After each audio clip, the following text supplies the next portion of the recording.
Thank you for watching our video. Please subscribe to watch our next video. Thank you for watching our video. Please subscribe to watch our next video.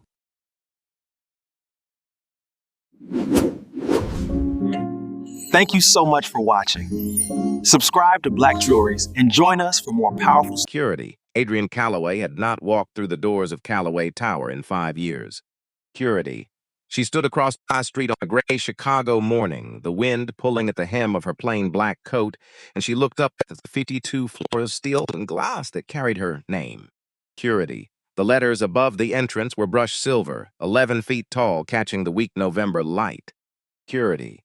She had chosen that font herself 17 years ago, sitting on the floor of a rented warehouse in Cicero with a man named Walter Briggs arguing about serif versus sanser while the space heater rattled beside them. Security. Walter had wanted her name first. She had wanted his. Security. They had settled on both, side by side, and for a long time that had been enough. Security. Walter was gone now.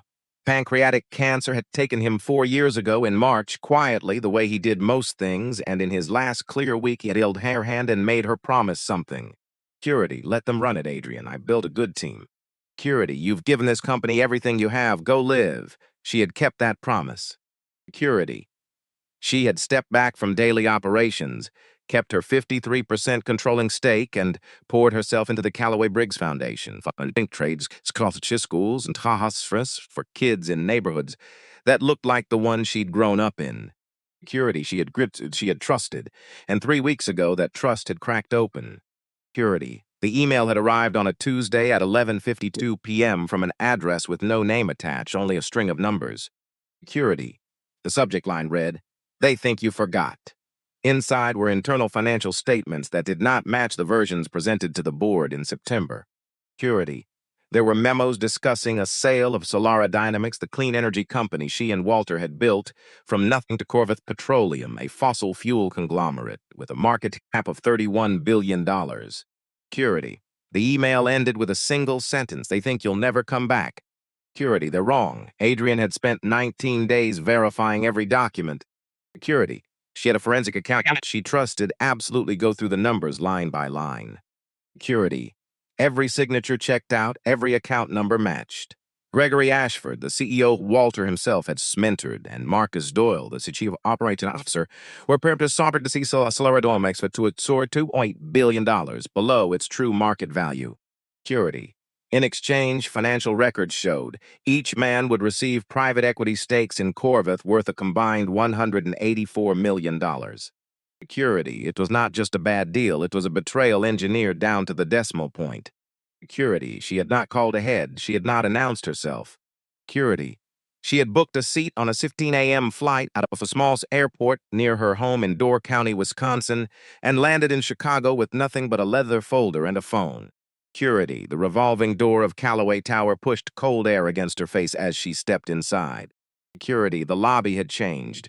The warm oak paneling she had chosen with Walter was replaced by moss or polished. It looked wet. Security. Where their two portraits used to hang side by side near the elevators, there was only one now, Gregory Ashford, 48 years old, silver at the temples, painted in the kind of confident half-smile that belongs on a man who has never once been told to wait. Security. She walked to the reception desk. A young woman with a name tag reading Brittany looked up, took in then plain black absence of jewelry except a thin gold watch, the lack of an ID badge, and made a decision in under 2 seconds. Security. Can I help for the executive board meeting? Security. Do you have an appointment? Brittany's tone polite, the way a closed door is polite.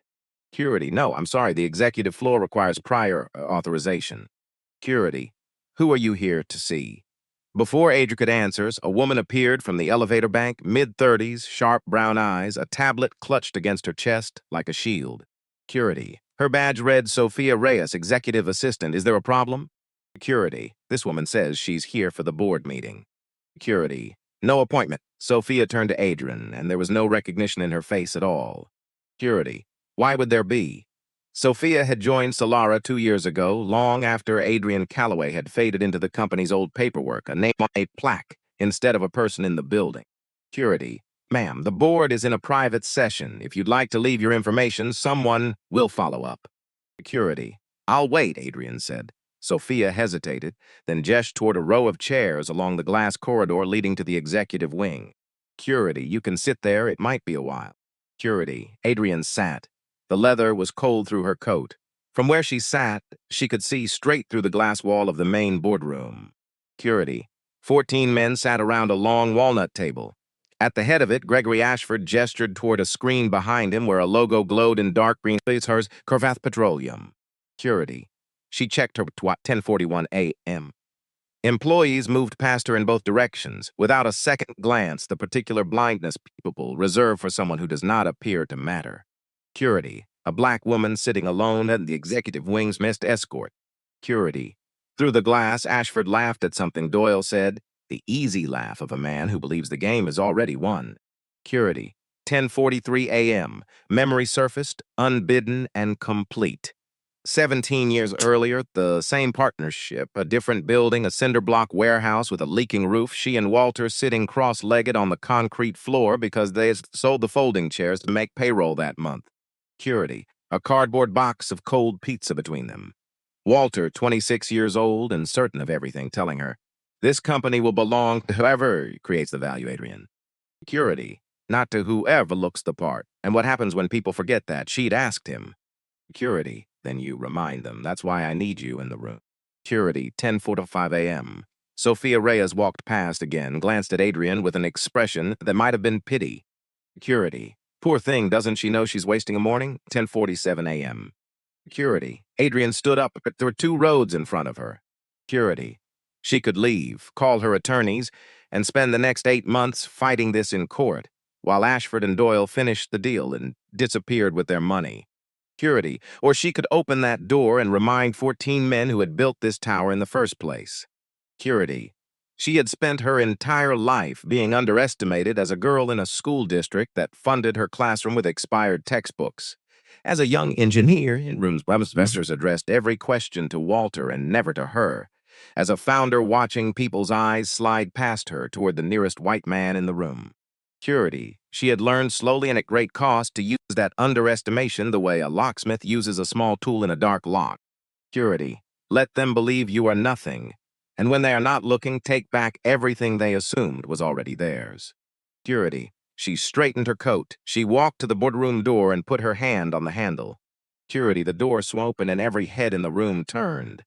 Security, Gregory Ashford froze mid-sentence, one hand still lifted toward the Corvath logo glowing on the screen behind him. Security, excuse me. Marcus Doyle's voice, the particular sharpness of an unaccustomed interruption. Security, this is a private meeting. Who let you in here? Security, Adrian said nothing. She stepped inside and let the door click shut behind her, and her gaze moved slowly down the length of the table. Security, most of the faces she did not know, new hires, Ashford's people brought in to replace anyone who might ask an inconvenient question. Security, but at the far end, pushed almost off the edge of the table, the way a man gets pushed when he stops being useful, sat someone she recognized.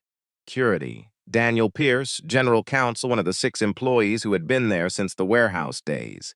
Security, his face had gone the color of the tablecloth, and his knuckles were white where his hands gripped the table's edge. Security, he knows exactly who I am, Adrian thought, and he is terrified of what happens next. Security, Ashford rose, buttoning his jacket with the Munhart calm, a man who believes if he controls every room he enters. Security, ma'am, I don't know how you got past security, but this is an executive session. Security, you need to leave. I'll leave when I'm ready, Adrian said. Security, the words landed like a dropped glass. 2 of the younger executives exchanged a confused glance. Security, nobody spoke to Gregory Ashford that way. Nobody had in 5 years. Security, Sophia Reyes appeared breathless in the doorway. I'm so sorry, mister. Security, Ashford, she just walked past me. Call security, Doyle said without even looking at her. Security, Adrian was already moving. She walked past the row of leather chairs, the crystal water glasses, the legal pads no one had touched in months, straight to the head of the table where Ashford still stood with both hands braced on the back of his chair. The chair that had belonged to Walter Briggs, and before Walter, to her. Security, that seat, she said, quiet and level. Who told you it was yours to sit in? Security, Ashford's composure cracked just barely before he pulled it back into place. Security, I'm the CEO of this company where I ship. Security, you're the CEO because I permitted it. She pulled the chair out and sat down. Security. This seat belonged to Walter Briggs. Before it belonged to me. Security. According to the charter I wrote in my own handwriting 17 years ago, it still does. Security. Silence settled over the room like dust after a collapse. Security. 14 men stared at a woman they had never met, sitting in the chairman's seat as though she had never left it. Security. Because she hadn't. Not really. I don't know who you think you are, Ashford said, but this is completely inappropriate, and security is on their way. Security. My name's Adrian Calloway. She let it sit in the air. Security. I am the co-founder of Solara Dynamics. I own 53% of this company, and I just spent 6 minutes sitting in a hallway of a building that carries my name, waiting for Vincent to enter a room I built with my own 2 hands. Security. She looked around the table, meeting every set of eyes in turn. Security. So let me ask you gentlemen something. Who exactly doesn't belong in this room? Security. The name detonated across the table. A. Calloway, the founder, the legend, the woman whose photograph used to hang in the lobby before Ashford quietly had it removed 3 years earlier. Security. Most of these men had never laid eyes on her. Security. She was a signature on old paperwork, a face in an orientation video nobody watched anymore. Security. She was not supposed to be real, and yet here she was, real enough to make the air in the room feel thinner. Security. At the far end, Daniel Pierce let out a breath he seemed to have been holding for 3 weeks. Security. The woman risked his career emailing, zitzing 11 feet away from him. Security. She had come, but Gregory Ashford had not spent 5 years consolidating power just to hand it back in a single morning. Security. Miss Calloway, he said, forcing his voice level, we all respect your history here. Security. But you stepped back from operations 4 years ago. The board and I have been running this company since, and the results speak for themselves. Security. Doyle saw an opening, took it with respect. Your role now is shareholder. Security. Shareholders attend the annual meeting. They don't walk into executive session and make demands. Security. Is that so? Adrian reached into her leather folder and set a thick stack of documents on the table. Security. This is your termination. Doyle let out a short, disbelieving laugh. Security. You can't, Sarah, you have no authority. I have every authority. Security. She spread the papers across the polished wood. Article 7, Section 3 of the Founding Charter. Security. The Continuity Clause. In the event of gross breach of fiduciary duty or action that fundamentally contradicts the founding mission of this company, the majority high shareholder retains the right to assume direct operational control and remove any member of the executive team without board approval. Security. She turned a page. That clause has never been used. Security, which means no one ever thought they'd need to be reminded it exists. Security. Ashford's jaw tightened. That clause is a relic. It's probably not even enforceable anymore. Security. Then let's find out. Adrian took out her phone, dialed a number from memory, and set it on speaker in the middle of the table. Security. A crisp voice answered on the second ring. Office of the Corporate Secretary, this is Marguerite Owusu. Security. Marguerite, this is Adrian Calloway. I'm invoking Article 7, Section 3. Security. Briggs 0319. 2 seconds of silence stretched across the room. Security. The continuity clause is active as of 10:58 a.m. Security. All executive authority transfers to the majority shareholder effective immediately. Security. Shall I notify legal SEC compliance officer? Security. Yes. And have external counsel ready within the hour. Security. Understood. Anything else? That will be all. Thank you, Marguerite. Security. She ended the call, had drained entirely from Ashford's face. Security. Beside him, Doyle's hands gripped the armrests of his chair as though the floor had genuinely started to tilt. Security. 2 security guards appeared in the doorway. A moment later, summoned before the call had even ended. Security. Miss Doyle's asked for us. Doyle pointed at Adrian. Security. Remove her. She's trespassing. The guards hesitated, looking between the woman seated in the chairman's chair and the 2 executives standing over her with panic written plainly. Security. Something did not add up, and even they could feel it. Security. You can stay, Adrian said to the guards. Calm. I may need witnesses. Security. She opened the folder wider, revealing page after page of evidence, internal memos, between Ashford and Doyle discussing the Corfith sale, precious and showing the company had been deliberately undervalued by nearly $3 billion, and finally a transcript. Security. This is from a call the 2 of you held 6 months ago. Security. You believed no one was listening. She read from the page without raising her voice. Security, Calloway will never find out. She checked out years ago.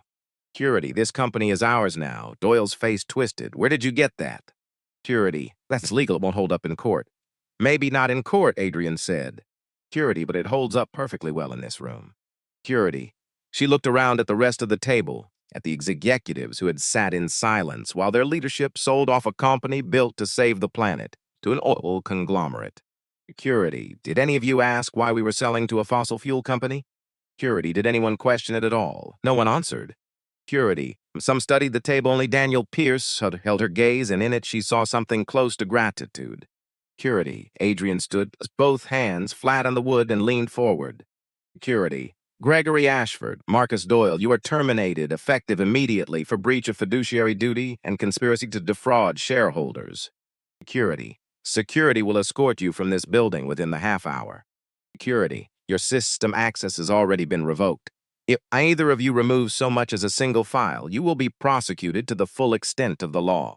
Security. Ashford's voice came out strangled. You can't do this. Security. We have contracts lawyers. This will not stand. Then sue me. Security. Adrian straightened. But understand, by the time your attorneys file their first motion, every regulator in this country will have your Corvath compensation package sitting on their desk. Security. As the guards led the two men out, Ashford turned once at the door, his face contorted. Security. This isn't over, Calloway. You've been gone 5 years. You don't know how to run this company anymore. Security. You'll burn it to the ground. Adrian watched him go without answering. Security. When the door closed, she turned to the window. The Chicago skyline stretched out gray and silver beneath a low November sky, the same city where she and Walter had once slept in their car during a cold snap rather than spend the last of their seed money on a motel. Security, 6 minutes in a hallway. That was all it had taken to see exactly how far the company had drifted from what it was built to be. Security, now came the harder part, finding out what could still be saved. Security. The news broke before noon. By early afternoon, every financial channel in the country carried some version of the same headline. Salara Denikix in Ka after founder Oost entire leadership team. Security. The stock dropped 9% in 90 minutes. Analysts speculated about a hostile internal coup, about the end of one of the country's most promising clean energy firms. Security. Social media split cleanly in two, half calling Adrian Calloway, Hara hero returning to rescue her company from corruption, half calling her reckless and aging founder acting out of ego. Security. Inside the tower, the truth sat somewhere quieter than either version. Security. Adrian stood in the IT security center on the 38th floor with Daniel Fear was there. Beside her, his tie loosened, sleeves rolled to the elbow. Security. He had not left her side since the boardroom. We caught it with about 4 minutes to spare, the lead engineer said, pointing to a wall of red alerts. Security. Someone triggered a mass deletion sequence 18 minutes ago. Research files. Security. Patent documentation. The entire solid-state battery division. If we hadn't locked the servers, 6 years of R&D would be gone by now. Security. Adrian's jaw tightened. Who authorized it? Doyle's credentials. Security. He must have triggered it remotely before he took his phone. Security. He was going to burn it down rather than let me have it, Pierce said quietly. Security. He was going to make sure it couldn't be used against Corvath if the deal collapsed, Adrian corrected. Security. She turned to the engineer. Client data? Someone tried to access the customer database 11 minutes ago from an external IP. Security. We caught it at 31 seconds and cut the connection. Security. We're auditing now, but everything's been re-credentialed and locked. Nothing moves without my personal sign-off.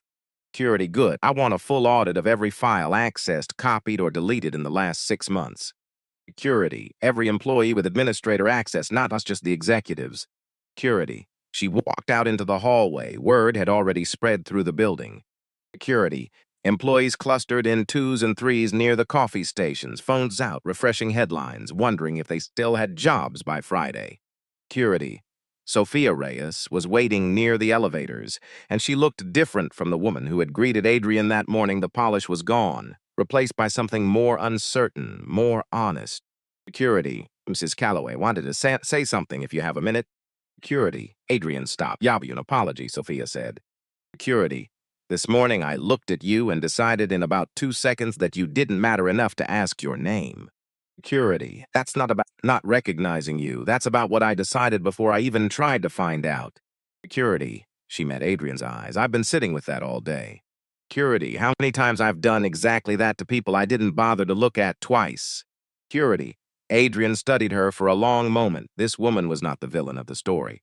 Security, she was a product of a culture Ashford Doyle had spent 5 years building, brick by brick, a culture where her power was measured by how a person looked walking through a door and where anyone who didn't fit the picture could simply be told to wait. Security, you weren't wrong because you didn't recognize me, Adrian said finally. Security, you were wrong because you looked at me and decided I wasn't worth recognizing. Security, that's the part to fix. Not for my sake, for the next person who walks in here, looking nothing like what you expect. Security. Sophia nodded slowly. I understand. You understand. Good, because I'm going to need people in this building who are willing to see things differently. Security. Adrian turned toward the elevator. Are you one of them? Security. Yes, ma'am, I am. The rest of the day dissolved into phone calls, legal briefings, and damage control. Security. Adrian called the CEO of Corvath Petroleum, directly a man named Preston Ellery Cole, who had made a career out of buying and quietly dismantling clean energy startups that threatened his interests. Security. The deal with Ashford and Doyle is dead, she told him. Security. If your company makes one more attempt at contact with anyone at Solara, I will personally make sure every regulator and journalist in this country understands exactly how you do business. Security. Cole tried to negotiate, offered a higher price, floated the idea of a partnership instead of an acquisition. Security. Adrian ended the call without saying goodbye. By evening, the stock had stabilized at 6% down. Security. The breach had been sealed. The Corvath deal was formally dead. Security. But the deeper repair work was only beginning. Over the next 3 days, Adrian walked the floors of Call-Out Tower, meeting with engineers, department heads, and longtime employees who still remembered what the company was supposed to stand for. Security. She asked more questions than she answered. What had changed under Ashford's leadership? Security. What had been quietly deprioritized? What still remained of the mission she and Walter had scratched onto a napkin in that Cicero warehouse? Security. The answers were not easy to hear. The Clean Energy Research Division had been steadily starved of funding in favor of shorter-term, more profitable side projects. Security. Engineers who asked too many questions had been managed out. Security. The collaborative, purpose-driven culture of the early years had calcified into hierarchy, fear, and quiet self-preservation. Security. But there were still people who believed, engineers who had stayed because they loved the actual work. Security. Managers who had shielded their teams from the worst of it. Security. Young hires who had joined because the mission meant something to them and still hoped it might again. Security. On the fourth day Adrian made her decision, she named Daniel Pierce interim CEO. Security. He had the institutional memory, the legal precision, and more than either of those, the integrity the company badly needed. Security. He had risked his entire career sending that anonymous email, not knowing if anyone would even read it. Security. That was exactly the kind of leadership Solara required now. Security. That night, alone in what had once been Walter's office, Adrian sat in the dark with a single photograph she had carried from Wisconsin. Security. It showed the two of them, 26 and 31 years old, standing in front of the leaking warehouse where it had all started. Both of them grinning like people who had no idea how hard the next 17 years would be. Security. I kept my promise, Walter, she said quietly to the photograph. Security. I let them run it. I trusted them, but you also told me something else. Security. You said that when people forget what this was supposed to be, it's my job to remind them. Security. She set the photo on the desk, so that's what I did. Security. 1 week later, Adrian stood before 9,000 employees gathered in the atrium of Callaway Tower, with thousands more watching through a live stream from offices across the country. Security. The room was completely silent. Everyone already knew the story, the founder who had been forgotten, the executives who had betrayed her, the 6 minutes in a hallway that had changed the entire trajectory of the company. Security. 1 week ago, she began, I walked into this building for the first time in 5 years. Security. No one recognized me. I was asked to sit in a hallway for 6 minutes, while the men running this company laughed and finalized a deal that would have destroyed everything it was built to be. Security. She let the words settle across minutes is not a long time. Security. But it was long enough for me to understand something I had missed. Security. This company had forgotten who it was. She thought of Walter, of his easy certainty, of a napkin covered in numbers under a bare light bulb. Security. Solar Dynamics was not built by people who believe power belongs to whoever looks the part. Security.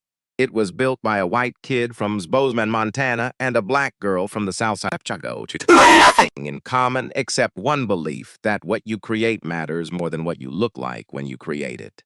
Security. She straightened. Walter Briggs is gone. That belief does not get to die with him. Security. This company does not belong to me. It does not belong to any CEO, any board, any shareholder. Security. It belongs to the people who show up every day and build something bigger than themselves. Security. The 6 minutes I spent in that hallway ended an era built on the wrong idea of who deserves to be seen. Security. Today we go back to what we were always supposed to be.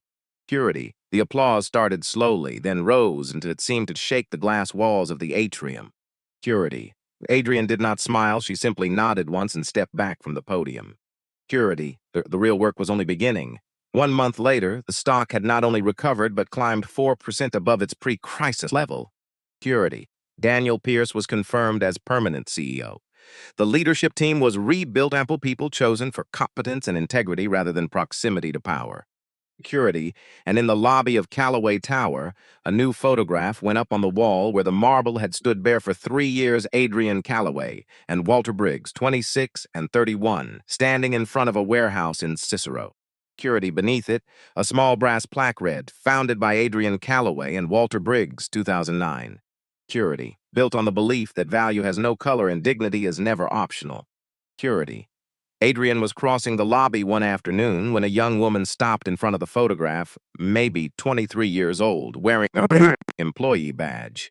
Security. She studied the image for a long moment, then turned and saw Adrian standing a few feet away. Security. You're Adrian Callaway, she said. It wasn't a question. I am. Security. I read what happened. I replied here because of your story. Security. Adrian looked at this young woman, the next generation, the one who would carry all of this forward long after she herself was gone. Security. Then promise me something, she said. Someday, when you're the one sitting at the head of a table, you never make another person wait in a hallway the way they made me wait. Security. You ask their name, you treat them like they matter. Security. Because the woman nodded. I will. Security. Adrian walked on toward the elevator. Behind her, the young woman turned back to the photograph of the two founders, who had started with nothing but a leaking roof and a stubborn belief, and built something that would outlast them both. Security. 6 minutes had changed everything, and the woman they made wait in the hallway was now the one writing what came next. Security. Disclaimer: this story is a work of fiction created for entertainment and educational purposes only. Security. All characters, names, businesses, and events depicted are entirely fictional and do not represent any real person, living or dead, or any actual establishment. Security. Any resemblance to real persons, organizations, or events is purely coincidental. Security. This content is intended to explore themes of human dignity, workplace ethics, and social justice through narrative storytelling. Security. It does not make factual claims about any individual company or institution.